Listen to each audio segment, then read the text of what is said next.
The last transcontinental flight I was on was in 2019.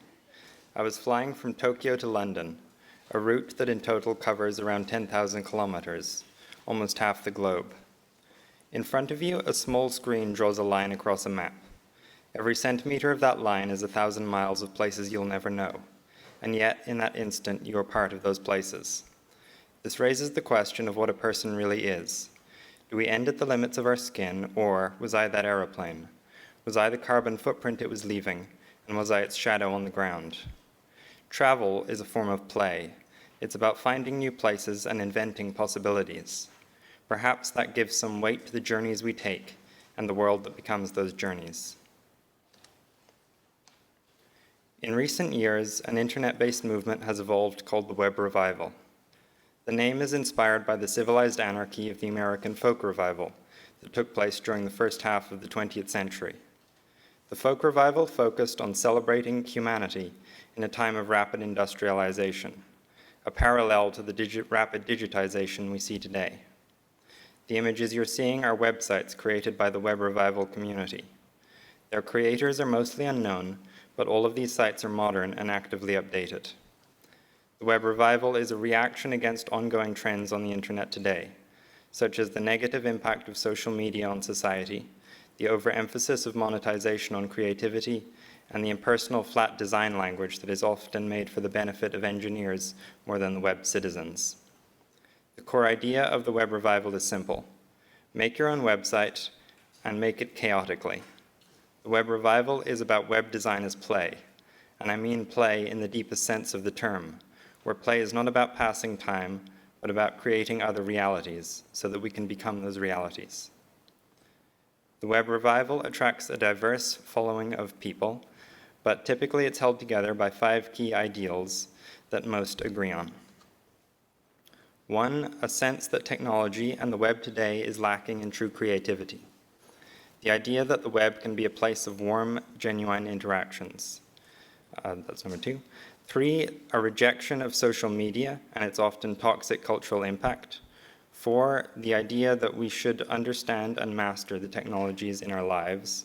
And 5, a rejection of the so-called Web3 and the pointlessness of cryptocurrencies and NFTs. These ideals are expressed as nostalgic websites and homepages, created in a fever dream reimagining of Tim Berners-Lee vision of the web as a free information exchange, mixed with the design chaos of GeoCities, an early web host that was many people's first experience of a digital home. There is a strong nostalgia surrounding technology. It's a language that crosses boundaries, perhaps because when we see technologies from the past, we often see ourselves and the journeys we took to become what we are today. At its heart, I think the Web Revival expresses a desire to reclaim ourselves. The Web Revival is an attempt to recreate the web in our own image, and by proxy to recreate ourselves in our own image. It tries to strip away the conformity of technology and envision something unexpected.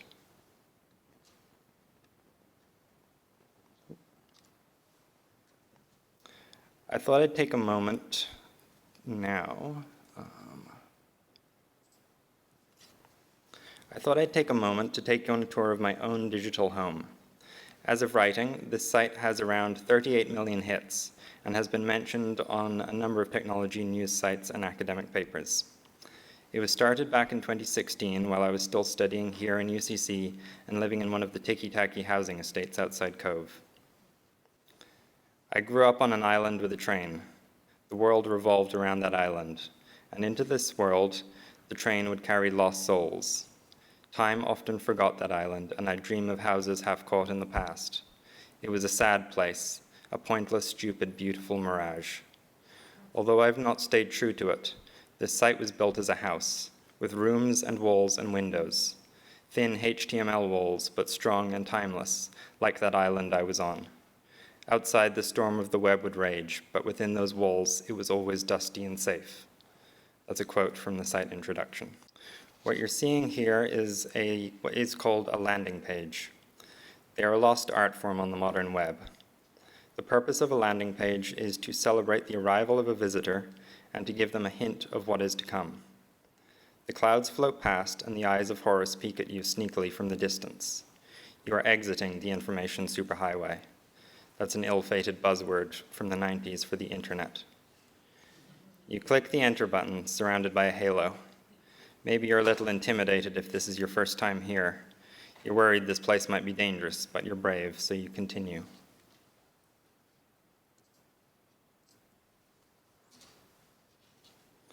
You've arrived on the homepage. The wall is covered in star goo, and there are objects everywhere. The nav bar on the side is glittering and animating, like gems or candy. You can hear the rain outside. Pleasant music is playing.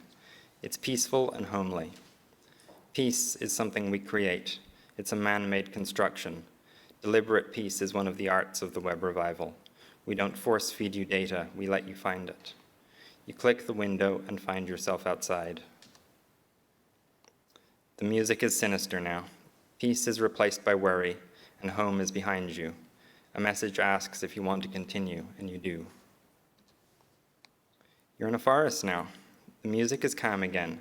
Maybe it's not so bad out here. You're feeling good again when you meet some glowing lights. They ask if you want to be friends, and you say yes. Oh no, a crow has come to inspect you. He's definitely invading your personal space, but then again, you're invading his forest, right? So you better do as he says. He asks you if you want a crown of yew berries or of nettles. Nettles sting, and that would hurt, so you pick the yew berries. Oh, that was a mistake. Yew trees are a graveyard tree, and the berries are poison. You should have known better. You're dead, but maybe it's not over. You crawl from your grave to a nearby house and go inside. Oh, you're back again. Welcome home, kiddo. How many times have you done this before? Have you ever left this house? Maybe it was always your home, and the time you spent away was just a dream. You're dusty and safe again.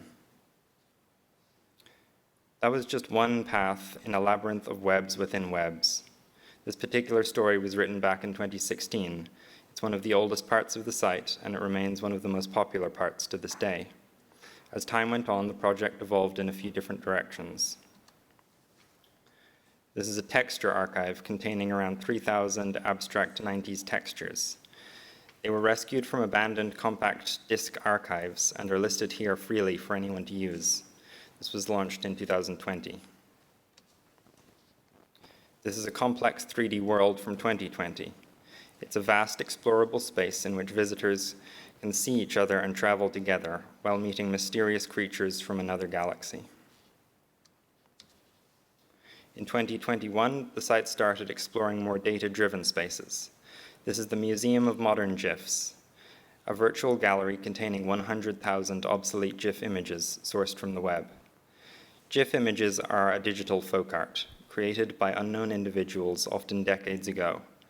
They embody the ideals, fears, and personalities of those individuals. They are memories of the past and hopes for the future.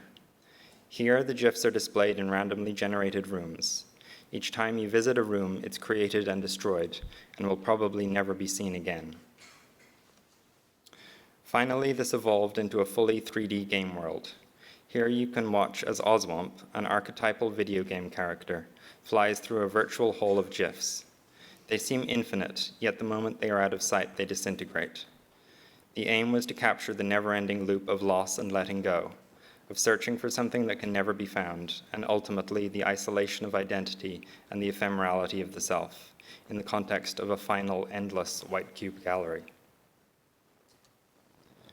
What you've seen of my work is just one window into a much larger journey. It was the web that started this journey and the web revival that brought me here today. The web revival is a revolving spectrum, a folk medium full of dead ends and broken links. But as we play in that noise, we are filling the void that becomes the future.